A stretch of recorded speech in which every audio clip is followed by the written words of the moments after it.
Hello friends, अब हम लोग अपना नेक्स्ट प्रैक्टिस क्वेश्चन करते हैं।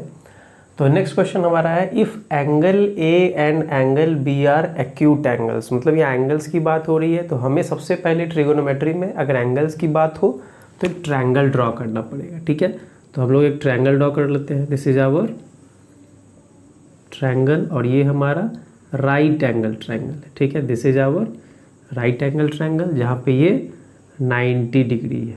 ओके, तो अब बोला जा रहा है ए और बी एक्यूट एंगल है, मतलब ये जो एंगल है ये सी होगा। क्यों? क्योंकि ए और बी जो है वो क्या है, एक्यूट एंगल। और एक्यूट एंगल का मतलब क्या होता है, 90 से छोटा। ठीक है, तो ये हमारा एक्यूट एंगल हो गया। सच दैट कॉस ए और कॉस बी इक्वल है, then so that angle A angle B. हमें प्रूफ करना है कि ये वाला एंगल और ये वाला एंगल दोनों इक्वल होगा। Angle A is equal to angle B. ठीक है, तो आइए हम स्टार्ट करते हैं। सबसे पहले गिवन क्या है वो लिख लेते हैं। तो गिवन यहाँ पे क्या है, angle A C B is equal to 90 degree. सबसे पहले यही गिवन है। ठीक है, उसके बाद और क्या गिवन है, कॉस ए और कॉस बी इक्वल है, तो इसको भी लिख लेते हैं हम लोग। Now cos A is equal to cos B, ये भी गिवन है। तो अब हम कॉस ए फाइंड आउट करने का कोशिश करते हैं यहाँ से। तो ए हमारा कहाँ पे है, यहाँ पे है, तो थीटा हमारा ये हो गया। तो थीटा के सामने वाला परपेंडिकुलर होता है, ये बेस और ये हाइपोटेन्यूज। ठीक है, तो कॉस थीटा का फॉर्मूला क्या होता है, बी बाई एच। ठीक है, तो बी क्या है हमारा, ए सी बाय एच क्या है, ए बी। ठीक है, सिमिलरली हम अब कॉस बी निकालेंगे। कॉस बी निकालने के लिए हमारा जो थीटा है वो क्या हो गया, चेंज हो गया। अगर थीटा चेंज हो जाएगा तो पी और बी भी हमारा चेंज हो जाएगा। अब थीटा के सामने ये पी हो जाएगा और ये हमारा बेस हो जाएगा। ठीक है, तो कॉस बी बोला जा रहा है, तो P by H, B by H, तो बेस का कॉस बी का क्या होता है, बी बाई एच। बी मतलब बी सी बाई एच क्या है, ए बी। तो ए बी यहाँ पे कैंसिल हो जाएगा। ठीक है, तो हमारे पास फाइनली क्या बचा, A C is equal to, therefore A C is equal to B C. तो हमारे पास यहाँ पे ये निकल के आया है कि ये जो साइड है ये इस साइड के बराबर है। तो आपने पढ़ा होगा सिमिलरिटी में कि अगर एक ट्रायंगल का दो साइड इक्वल होता है तो इसका दोनों एंगल भी इक्वल होगा, इसका कॉरस्पॉन्डिंग एंगल भी इक्वल होगा। तो हमें यही प्रूफ करना था, then so that angle A is equal to angle B. तो अगर दो साइड इक्वल है तो इसका दोनों का कॉरस्पॉन्डिंग एंगल भी इक्वल होगा। तो लिख सकते हैं, so if sides are equal then corresponding angle are also equal, then corresponding angles are also equal। ठीक है, तो जब हम ये बातें लिख देंगे तो हम बोल सकते हैं, so angle A is equal to angle B. ये हमारा प्रूव्ड हो गया। ओके, तो हम लोग नेक्स्ट क्वेश्चन करते हैं। नेक्स्ट क्वेश्चन में क्या बोल रहा है, if 3 cot a is equal to 4। Given हमारे पास है कि 3 cot a अगर 4 के बराबर होगा तो चेक कीजिए कि 1 minus tan square A by 1 plus tan square A is equal to cos square A minus sine square A होगा या नहीं होगा। ठीक है, तो आइए देखते हैं। तो सबसे पहले हमें क्या करना पड़ेगा, इसके हेल्प से tan, cos और sin का वैल्यू निकालना पड़ेगा। ठीक है, तो पहले हम लोग इसका हेल्प से क्या हम इसको ऐसे लिख सकते हैं, cot a is equal to 4/3 लिख सकते हैं, बिल्कुल लिख सकते हैं, क्योंकि मैंने क्या किया, 3 को RHS में भेज दिया। ठीक है, अब हमें पता है कि cot का फॉर्मूला क्या होता है, cot का फॉर्मूला होता है B/P। ठीक है, अब इसमें हम क्या कर सकते हैं कि यहाँ से हम एक ट्रायंगल ड्रॉ कर लेंगे। सबसे पहले यहाँ पे एक छोटा सा ट्रायंगल ड्रॉ कर लेते हैं, तो हमें हेल्प मिल जाएगा बी और पी आइडेंटिफाई करने में। ठीक है, तो ये हमारा राइट एंगल ट्रायंगल है, ए की बात हो रही है, यहाँ पे हम ए मान लेंगे। दिस इज आवर थीटा, ए हो गया, बी हो गया और ये सी हो गया। बी हमारा 90 डिग्री है। ठीक है, तो ए के सामने क्या होता है, परपेंडिकुलर होता है, ये बेस हो गया और ये हाइपोटेन्यूज हो गया। तो यहाँ पे हमें कॉट के हेल्प से बेस मिल गया है। बेस कितना है, बेस इज इक्वल टू 4 या हम 4k भी लिख सकते हैं, उसमें कोई इशू नहीं है। के भी लिख सकते हैं, सिर्फ 4 भी लिख सकते हैं।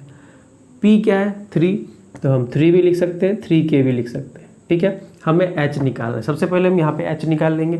तो h निकालने के लिए हम क्या करेंगे, लिखेंगे h इज इक्वल टू क्या होगा, पाइथागोरस थ्योरम यहाँ पे अप्लाई कर देंगे। तो h इज इक्वल टू हो जाएगा √4 स्क्वायर प्लस 3 स्क्वायर। ठीक है, तो 4 स्क्वायर आपका 16 हो जाएगा और 3 स्क्वायर 9 हो जाएगा। तो फाइनली हमारे पास √25 and that is equal to 5। तो h कितना आ गया, 5 आ गया। ठीक है, तो h जब हमारे पास 5 या 5k कुछ भी बोल सकते हैं, 5 आ गया है, तो हम tan का वैल्यू आराम से निकाल सकते हैं। तो आइए हम tan का वैल्यू निकालते हैं। tan a, तो tan a क्या होता है, p/b। तो यहाँ पे तो h की ज़रूरत भी नहीं है, p हमें पता है 3 और b हमें पता है 4। तो इसका वैल्यू निकल गया। अब हमें cos का निकालना है। तो आइए cos का वैल्यू निकालते हैं। cos a क्या होगा, b/h, मतलब बेस बाय हाइपोटेन्यूज। तो बेस कितना है 4 और हाइपोटेन्यूज हमने कितना निकाला है 5। फाइनली हमें किसका वैल्यू चाहिए, साइन का वैल्यू चाहिए। तो साइन का वैल्यू भी हम निकाल लेंगे। Sine A is equal to क्या होता है, परपेंडिकुलर बाय हाइपोटेन्यूज। तो p कितना है, p हमारा 3 है और हाइपोटेन्यूज हमने निकाला है 5 है। तो हमारे पास अप्रोक्ट वैल्यू आ गए हैं। अब हम इसमें क्या करेंगे, सिंपली पुट कर देंगे। ठीक है, तो आइए हम लोग इसमें पुट करते हैं डायरेक्टली अब। ओके, और चेक करते हैं कि क्या ये इसके बराबर है कि नहीं। 1, तो 1 को तो 1 ही लिख देंगे डायरेक्टली। 1 माइनस tan स्क्वायर है, tan का वैल्यू कितना है 3/4, मतलब 3/4 का स्क्वायर करना है। ठीक है, फिर डिवाइडेड बाय 1 प्लस tan का वैल्यू उतना ही है 3/4 का होल स्क्वायर। ठीक है, is equal to cos square की बात हो रही है। कॉस कितना है 4/5, मतलब 4/5 का होल स्क्वायर। ठीक है, और साइन कितना है हमारा 3/5, मतलब 3/5 का होल स्क्वायर। ठीक है, अब हम दोनों को सॉल्व करेंगे। अगर दोनों इक्वल आ जाएगा इसका मतलब ये इसके इक्वल है, अगर इक्वल नहीं आ रहा है मतलब वो उसके इक्वल नहीं है। सिंपल सी बात है। तो सॉल्व करते हैं हमारा नेक्स्ट स्टेप। तो नेक्स्ट में क्या होगा, 1 माइनस 3 स्क्वायर, तो 9/16 डिवाइडेड बाय 1 प्लस 9/16। ठीक है, अब इसको सॉल्व करते हैं। 4 स्क्वायर 16/25, 5 स्क्वायर 25 हो जाएगा, माइनस 3 स्क्वायर 9/25। ठीक है, आगे सॉल्व करते हैं इसको। इसका एलसीएम ले लेंगे। इसके नीचे कुछ नहीं है मतलब 1 है, इसके नीचे भी कुछ नहीं है मतलब 1 है। एलसीएम ले लेंगे। एलसीएम लेंगे तो क्या होगा, फाइनली ये ऐसा कुछ हो जाएगा 16, तो ऊपर में हो जाएगा 16 माइनस 9। अभी मैं इसको सॉल्व कर रहा हूँ। ठीक है, फिर डिवाइडेड बाय, फिर यहाँ पे भी एलसीएम ले लेंगे 16/16 प्लस 9। ठीक है, और यहाँ पे क्या हो जाएगा, फिर एलसीएम ले लेंगे 25, तो 16 माइनस 9। तो फाइनली क्या हो जाएगा, 16 कैंसिल हो जाएगा।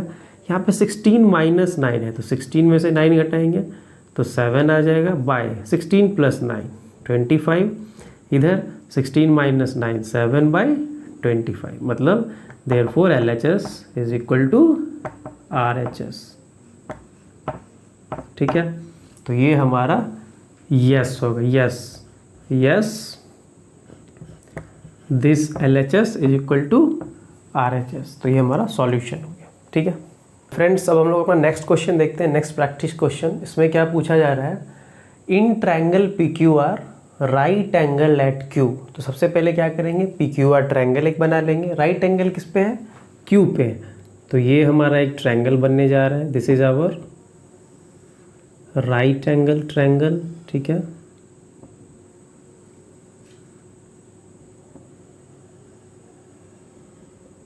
ये हमारा एक राइट एंगल ट्रायंगल है। राइट एंगल एट Q, मतलब राइट एंगल जो है वो Q पे है। Q पे 90 डिग्री है और ट्रायंगल का नाम क्या है, PQR। तो P हम यहाँ दे देंगे, Q ऑलरेडी यहाँ है, ये ऐड हो गया। ठीक है, दिया हुआ है PR plus QR is equal to 25, मतलब this plus this is equal to 25 and PQ is equal to 5। और ये वाला कितना है 5 सेंटीमीटर। फाइंड करना है sine cos tan, sine P cos P tan P। ठीक है, तो साइन पी निकालने के लिए हमें क्या क्या पता होना चाहिए, मतलब साइन पी मतलब ये थीटा हमारा हो गया, ठीक है। तो साइन पी निकालने के लिए हमें पी बाई एच पता होना चाहिए, क्योंकि साइन का फॉर्मूला क्या होता है, पी बाई एच। तो पी होगा ये, दिस इज आवर पी, और ये होगा एच। तो हमें ना ही पी पता है ना ही एच पता है, हमें दोनों का सम पता है, ठीक है। तो अब हम क्या करेंगे, पहले पी और एच निकालने का कोशिश करेंगे। आइए देखते हैं कैसे।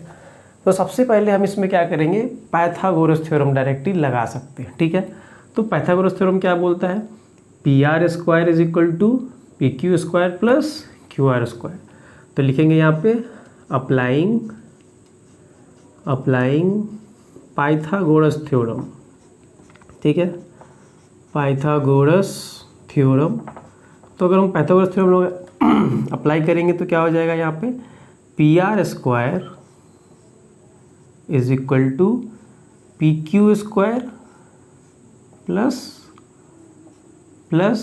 Q R square. मतलब ये हुआ कि hypotenuse square is equal to base square plus perpendicular square, ठीक है। तो क्या हमें पी क्यू का वैल्यू दिया हुआ है, हाँ पी क्यू का वैल्यू दिया हुआ है। तो पी क्यू को हम एक साइड रख लेंगे और पी आर और क्यू आर का वैल्यू नहीं दिया है, इसको हम दूसरे साइड लेके चली जाएगी, ठीक है। तो पी क्यू को मैं यहीं पे रहने देता हूँ, पी क्यू स्क्वायर, ठीक है, और क्यू आर को मैं इस साइड लेके आ जाता हूँ, ठीक है। तो क्यू आर के टर्म्स में क्या हो जाएगा, P R square minus Q R square, ठीक है। इसको मैं इधर लेके आ गया। तो अब ये इसका वैल्यू हम पुट कर सकते हैं, पी क्यू कितना है, पी क्यू इज़ 5, तो 5 स्क्वायर हम पुट कर सकते हैं। अब यहाँ पे जो फॉर्मूला आप देख रहे हैं, हमें प्लस का वैल्यू दिया हुआ, माइनस का वैल्यू नहीं दिया हुआ, ठीक है। तो अब ये किसके फॉर्म में है, इसको हम देख सकते हैं ए स्क्वायर माइनस बी स्क्वायर के फॉर्म में लग रहा है। तो ए स्क्वायर माइनस बी स्क्वायर का फॉर्मूला आई थिंक आपको पता होगा, क्या होता है, ए प्लस बी इंटू ए माइनस बी, ठीक है, इज इक्वल टू 5 स्क्वायर। तो अब हमें इसका वैल्यू तो पता है 25, पुट कर देंगे। Now 25 into P R minus Q R is equal to 5 square कितना होता है 25। तो अब 25 को उधर भेज देंगे, तो फाइनली हमारे पास क्या हो जाएगा, P R minus Q R is equal to 25/25, क्योंकि ये मल्टीप्लाई में इधर आएगा तो डिवाइड में हो जाएगा, दोनों कैंसल आउट हो गया और ये 1 हो गया, ठीक है। तो कहने का मतलब हमारे पास ये आ गया कि P R is equal to क्या होगा, P R is equal to 1 plus Q R. मतलब हमारे पास ये एक रिलेशन आ गया कि जो पी आर होगा वो क्यू आर से एक ज़्यादा होगा, ठीक है। तो अब इस रिलेशन से हम जो हमारा आगे का क्वेश्चन है वो कैसे करेंगे, हमें तो पी आर से मतलब है और क्यू आर से मतलब है, हमें तो ये चाहिए और ये चाहिए, लेकिन हमारे पास तो अब रिलेशन आ गया है, ठीक है। तो इस केस में हम क्या करेंगे, आगे बढ़ेंगे हम और लिखेंगे, ये हमारा इक्वेशन नंबर 1 हो गया, इसको हम इक्वेशन नंबर 1 मान लेंगे, ठीक है। तो ये हमारा इक्वेशन 1 हो गया और ये हमारा इक्वेशन 2 हो गया, ठीक है। तो फाइनली हम क्या लिख सकते हैं, फाइनली हम लिख सकते हैं कि इसको हम इक्वेशन के फॉर्म में करते हैं, इक्वेशन के फॉर्म में ज़्यादा आसानी होगा। ये हमारा फर्स्ट इक्वेशन हो गया। सेकेंड इक्वेशन हम इसको लिख सकते हैं कि P R plus Q R is equal to 25, ठीक है। और एक हमारे पास क्या है, P R minus Q R, इसको हम ऐसे भी लिख सकते हैं, P R minus Q R is equal to 1। तो ये हमारा फर्स्ट इक्वेशन था, ये हमारा सेकेंड इक्वेशन था। अब हम क्या करेंगे, दोनों को सॉल्व कर देंगे। कैसे, लीनियर इक्वेशन इन 2 वेरिएबल्स से। ये तो हम ऐसे लिख ही सकते हैं, लेकिन इसको हम ऐसे भी लिख सकते हैं, ठीक है। ऐसे कहने का मतलब कि P R minus Q R is equal to 1, ऐसे भी तो लिख सकते हैं, क्यू आर को इधर ले आएंगे, ठीक है।